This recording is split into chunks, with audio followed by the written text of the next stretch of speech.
Welcome back to Bold Ideas. I'm Gentner Drummond, and today we're talking about something that affects every Oklahoman every single day: infrastructure. The truth is, Oklahoma has made real progress on roads and bridges over the past 2 decades, but we've hit a ceiling. Inflation is outpacing our investment, rural communities are falling behind, and critical projects are being delayed because of outdated funding limits. We're not here to tear it all down. We're here to build on what's working and fix what's not.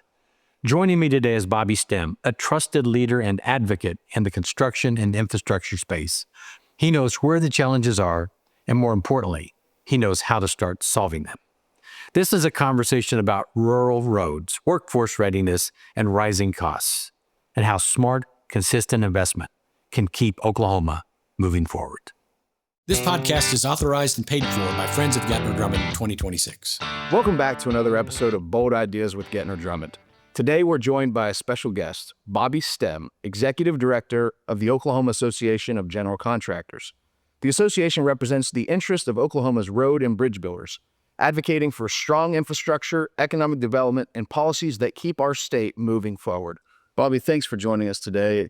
General Drummond, the issue of roads and bridges doesn't usually rank as the number one top issue on Republican primary polls, but why have you made it such an important part of your candidacy for governor?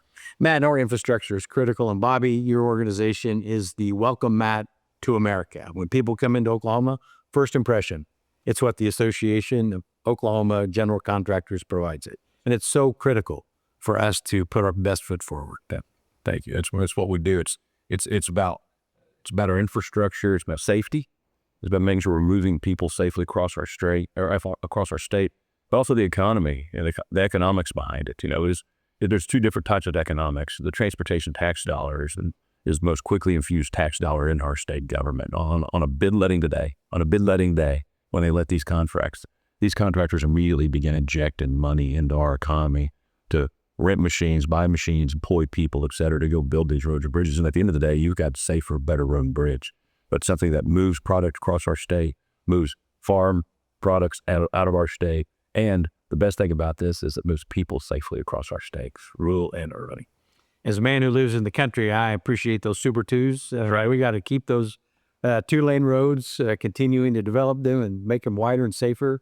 Farm equipment and travel and the transport of all of our infrastructure across the state. It's key. You hit on something really critical there. It's a soft spot to me and has been for years, is our 2-lane roads. Right now, when you have a 2-lane road with no shoulder, it's a death trap. And we have a lot of them in our state. About 50% of the highways across our state do not have, or 2-lane highways don't have shoulders in them. That means on a Sunday, if you want to leave your small town to see your grandmother to another small town, and if you have a flat tire on the way to see her, you may not get there to see her because you have nowhere to pull off. And then even talking about that large farm equipment, yes, they need those shoulders as well. And so, it's interesting right now. We have a lot of, with the challenges we have, is one day you're here how we've made great advancements, and then you get on this rough road or you'll get on a road with no shoulder, and you start to doubt that good news story that you just heard. We've come a long way on our bridges. We still have a long way to go. No, we do, but my goodness. I mean, the viewers need to know how remarkable the industry has been to the state and where we can go in the future. I mean, you might give some statistics on our bridges. I mean, that got a lot of media play early on. It really did. About 20 years ago, we had a director of the Department of Transportation named Gary Ridley. He was a public servant that had a long-term vision, but he was also very patient. And so what he had done is he put in place basically this thing called the Roads Fund. We pay for our roads and bridges from our tax dollars. And so he said, we need to do better than that. So we created the Roads Fund. That just attacked our bridge problem. And the reason why we jumped on that was because a chunk of concrete fell off of one of our bad bridges, went through a woman's windshield from Texas. Yvonne, 39-year-old woman, is driving through on a piece of concrete, rattles off one of our bridges and kills her. And it was embarrassing. So we set a path out to make sure that we went from 49th in the nation in bridges to 7th. And I have a feeling there's going to be a report come out saying that says we're 5. And while that's something to celebrate, a person told me once, he said, really now the map is beautiful. If you hit every dot across the state, every bridge across the state and put a dot on it, those bridges are great. But it's the places between the dots. When you connect the dots, all of our rural highways, even our major highways like I-35, that's what we have to focus our attention to. And so, yes, good news story. We moved the needle from, 20 years ago, we put that in motion. We moved that needle and we got our bridges where they should be. We have a lot of work to do with our paying. ODOT maintains $100 billion state asset. So think about this. It's like having a $100,000 home. There's $29 billion in backlog needs. So if you have a $100,000 home, but you have $29,000 worth of repairs, would you say you're in good shape? No, you're really not. Your roof might be brand new and you're square away there. We'll say that's our bridges, but you still have a lot of work to do, and we're not keeping up with inflation. So we've had a lot of work to do. We've had some good stuff happen. We still got some good stuff to do. So talk to us about the road fund and how it mechanically is put in place and how it's funded and what we need to do to change. Sure, it's a fascinating fund. It started out, it was what Gary Ridley did is when that piece of concrete came through, and I've never seen this in state government, when that piece of concrete came through her windshield and killed her, the legislature knew they had to do something. And so what had happened is our association partnered with the department, we partnered with the legislature, because the legislators wanted something to happen. They did not want to raise taxes to do it. So we put $2 million into a state question that would raise the gas tax. And it was the worst defeat in history in that poll. Yeah. And so, but what that had told the legislature is, I think that the public wants us to pay for this. They want us to go in and look, we already taxed the public enough. Let's figure out how to pay for this, a streamlined government to pay for what we need. And so they went to Ridley and said, what do you need to fix this problem? And he said, give me a small portion and just add to it cumulatively over time. Just give me a max. So at the time it was, give me $15 million and we'll next year, give me 15 additional, the next year, 15 additional. So they'll incrementally increase the roads fund until we hit a cap. We'll hit the cap about 4 or 5 years ago. It's $590 million, about 5% of our state budget, because it sounds like a lot. $590 million is a lot of money. But when you're looking at it, when it comes to the budget, it's about 5%. We're not spending even a nickel on our roads and bridges. But we got to that 590, it's fixed our bridges. And now we were going to shift to our pavement conditions and Super 2s and large interchanges. Like 75 here in Tulsa, that needs to carry a lot of people and product through the city. Those things, that inflation has caused those projects to go, sky high when it comes to the cost. So 590 kind of isn't cutting anymore. We've got to look at ways to ratchet that up. So definitely a great plan, but we've hit that cap at this point in time. And so for Oklahoma to continue to advance in its roads and bridges, we just simply have to raise that cap. You really do. And we can do it in look, I've seen a lot of special interest at the Capitol and been there in my 30 years. The way to do it is slow, methodical with triggers, I believe. Meaning, don't increase the cap to, let's say, $1 billion right now. So let's go ahead and take that Gary Ridley plan of let's increase it maybe $30 million a year. Put a trigger in it. If we have a revenue shortfall, a failure of some sort, whether it's the economy, another pandemic, whatever it might be, well, then that year you don't fund that increase. And then we as industry know that's coming. We can adapt to it. Because that understanding the future, you get better competitive bids from my contractor. When they can see the long term, and better competitive bids helps Oklahomans get a product for the best price possible. I've met with many of your association members. And by the way, full disclosure, thank you for the endorsement. We'll have the general contractors. It's flattering to have men and women out there that work our roads and our bridges every day, supporting my candidacy. But many of these are multi-generational. They have been in Oklahoma for 100 years. I mean, it's a remarkable story. It really is. It's first of all, proud to do the endorsement. And I'll tell you, the most critical part of that endorsement was the communication that we have. When you have questions about different agencies and transportation, we were always able to have access to you. And sometimes, at very least, it was by the phone. Most of the time, you got in your car and you came down and you talked to the men and women that are building these roads and bridges, and you said, here's why I'm doing this. Here's how I feel about these things. So that communication was key. And that was a main element as to why we want sports candidacy. We have to have a leader that will talk to us. We have to have a leader that will brainstorm through the challenges, because there's going to be a time our state has a hiccup. And you as governor, you're going to have to do what you need to do for education. Our school kids need it. You're going to have to do what you need to do for law enforcement. You're going to have to do what you need to do for public health.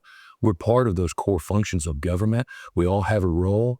And so as long as we can brainstorm through them, that's the best partnership. All I'm looking for is a comma instead of a period. When you got to tell me no, give me a comma and let's work through it. Don't just give me a period at the end of the no. No, And that's why we were happy to endorse you. You're a great collaborator. It's a great pleasure. to work with you. Yeah. Tell us the relationship between these general contractors and our county commissioners. Sure. But they struggle with so much. We really do. Historically, we have held a hard line on what we want to go build. That's been a real challenge over the last 10 years. I can't look at you with a straight face and say, inflation's high and my gosh, we need the roads fund to go up. But don't let the county commissioners have the freedom and the flexibility to address the emergencies that they've had to. And this is a good example of why we endorsed you.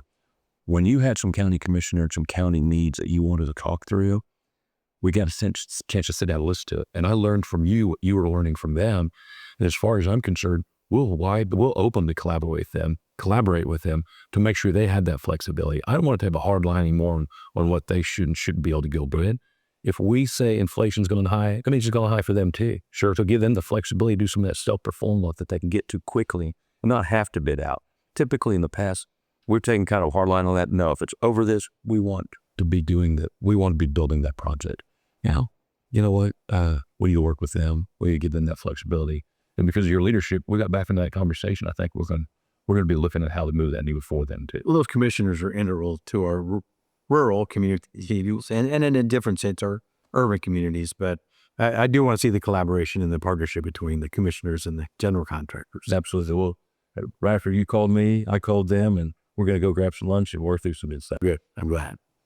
Can I bring up a question of what is the cost to the taxpayers of Oklahoma for inaction of repairing roads that have fallen into disrepair? What's the cost of inaction? Well, it's like, let's so your roof's leaking a little and you just don't fix it. And so you go from what would have been a small patch to now is a much larger patch. Now your sheetrock underneath, your shingles is rotted. Now you've got to do your insulation. It might have gotten on some of your electrical to what may have been $1,000 fix, and you ignored it. Now it's a $10,000 fix. It's exactly the same thing. Whenever you ignore those kinds of repairs, you're going to pay a lot more for them later. Not just because the damage is going to increase, but because if you wait 2 or 3 years to fix it, it still costs more in 2 or 3 years. So, we can predict those things. I mean, if there's one thing that the men and women in my industry do is they estimate very well. So we can forecast, predict that. And if we have a roads fund that's at least growing with inflation, then we have a plan that's adapting to our environment, and we can plan those fixes. The best part about the roads fund, I'm going to say this, and I know we're 3 guys that kind of enjoy politics, but when you took politics out of road building, it's a game changer. Because what happens is the people deserve the most dangerous bridge or the most dangerous road to be fixed first, whether it's the Democrat seat or a Republican seat. The citizens deserve to drive on the safest bridge as safest road possible. So when we took politics out of it, that's off the top. So that 590 roads fund is not something I have to go and ask for every year. It comes off the top. Before people begin to divvy up the budget during the appropriations process, the apportionment process made it come out of the top. The beautiful part about that is no matter what powerful person is in charge at the time, their pet project can't get done, or it will influence the entire year plan, and everybody will see it. So transparency and accountability drive the year plan. I love the road fund. I mean, and I want the viewers to understand and grasp this.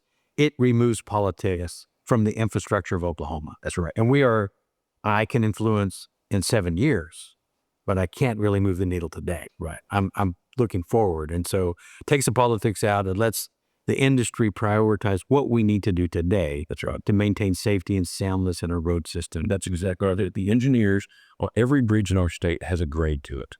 Every stretch of highway has a ride index. We have fatality counts, so we need to be adding shoulders. We need to decongest places as the congestion kills. And so whether it's I-35, whether it's over here at the 75 interchange, whether it's any one of these rural roads, look at Southeast Oklahoma right now. They're booming in tourism. We are down there right now trying to navigate. We're talking about why you do things in the future. We're going to go down there and try to build a better transportation network while it's booming. You know how hard that is and disruptive to the economy down there and the people. But that's a challenge. You've got to forecast that and allowing engineers to grade our infrastructure. That $100 billion asset. They grade it, and then ODOT goes out, puts it out to bid, and then we come in a low bid environment where every number is public. And that's what I love about this. Transparency, accountability. We're responsible for billions of dollars worth of road funding. We have to do it right. I've sat around the table with so many competitors in your industry, and the collegiality it's evident. I mean, they have great respect, but they're fierce and they want that project, but they know they can't get them all. And I love that about the men and women who represent the general contractor. They're very competitive, and they will find any little thing, whether it's going to drive the price down or to limit their liability. So you look at the do-it companies. They recently developed a conveyor system over the highway.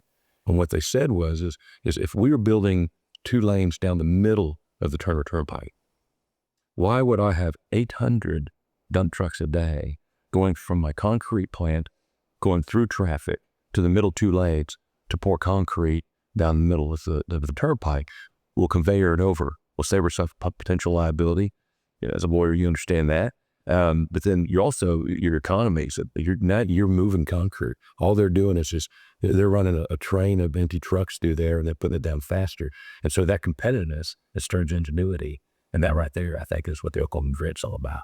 No, those in the Tulsa market are seeing what's happening at I-44 and Highway 75. Those in Oklahoma City have seen the huge railroad trestle placed in 235. That's some remarkable engineering feat right here in Oklahoma. It's exciting to watch. It really is. Built by Oklahomans, and some of them were born here, but they came here 60 years ago, and they've been doing it here ever since. Right? I consider them Oklahomans. We take. So I think the average Oklahoman really felt inflation at the grocery store, at the gas pump, but probably most Oklahomans weren't pouring new driveways. They didn't know the price cost of concrete. And so touch on just how dramatic the inflationary policies of the Biden administration affected your industry and caused maybe some problems that we are still facing. Absolutely. Every time Joe Biden bragged about pumping all these extra dollars into infrastructure, it was somewhat comical. I mean, those dollars were needed just to keep up the inflation that he'd caused. So we were in break-even point. I was fortunate for the extra dollars because of the inflation. We had to have it, but we literally did just break even. And we're at the point now where the 8-year plan projects that were slated to be done 6, 7, 8 years from now might not be done for 9 or 10 years from now because we hit that roads from the cat, not keeping up with inflation. But on the Biden bill, the problem with that is he gave us a big mardley ribeye. Well, really, what we needed is a fillet. I mean, there was a lot of fat on that, and we didn't need that. And I think that the price tag was what's bad for America. You can fix a lot of roads and bridges, cut the fat. If people want to build, certain museums and stuff, there's a place for that. But in your road and bridge budget, let's just build roads and bridges. And let's do it quick. It's cheaper the quicker you get it done. And people need it. It saves lives. It just saves lives. One thing that General Drummond has talked about a lot when it comes to education is that 4-year college is not for every student. This is an industry that you can use more workers, right? Tell us what makes a good worker in your industry, and how can our education system help find people for that industry? This industry is America, and I say that because it literally invites everybody.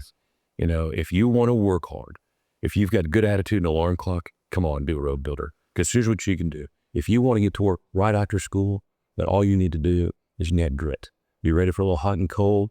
But if you come in with the right attitude, I know a young man who works for Manhattan Construction, Nick.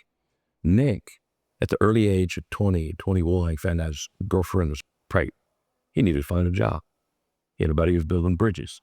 9 years later, and he was working at Walmart. 9 years later, no college education. Nick is project manager on the 75 job, and he's making 6 figures. He gets up early. He shows up at the job site 30 minutes early, and before he leaves, he asks his boss, is there anything else I can do? It's grit and it's focus.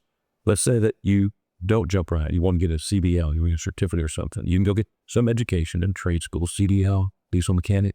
You have all sorts of opportunities. My cousin spent most of his life incarcerated with an addiction. Wonderful person. He gets out of prison 8 to 9 years ago. Made 10-ish now. He starts building roads and bridges with Sherwood Construction and works for Caterpillar. He spent most of his life incarcerated. But now he spent the last 10 years not incarcerated, giving back to society, being dad, a grandfather, outstanding success story. We walk them all. Then you have those maybe want to go to university. Maybe they want to be an engineer. Maybe they want to do construction manager.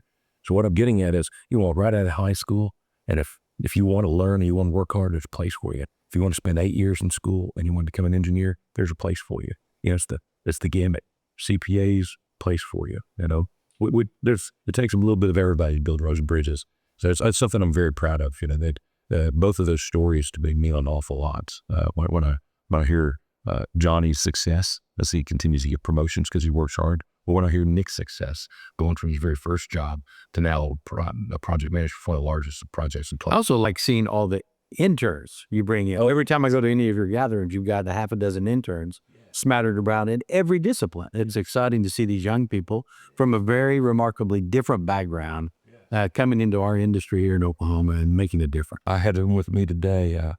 He's about to be a senior here at one of the local high schools, and he's not even a senior year yet. He wants to spend the summer interning, so he's been following me around a little bit. So it's great. Hey, we all got started banging around somebody. So if we can connect people, young people, because they're going to either one love it, and then they got it early, and so they may have the door open for them earlier in life, or they don't like it and they find that out early, and they can go find another passion.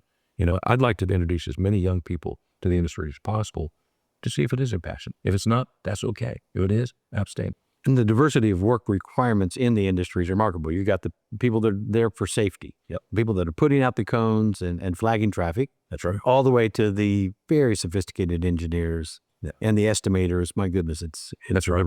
They can put a drone in the air and estimate volumes now. They can run a drone over a certain area and say this will take this much grass or this much rock or with this much aggregate. I mean, it's pretty fascinating. It is. I love the road plan, and I want to tap into your expertise in education.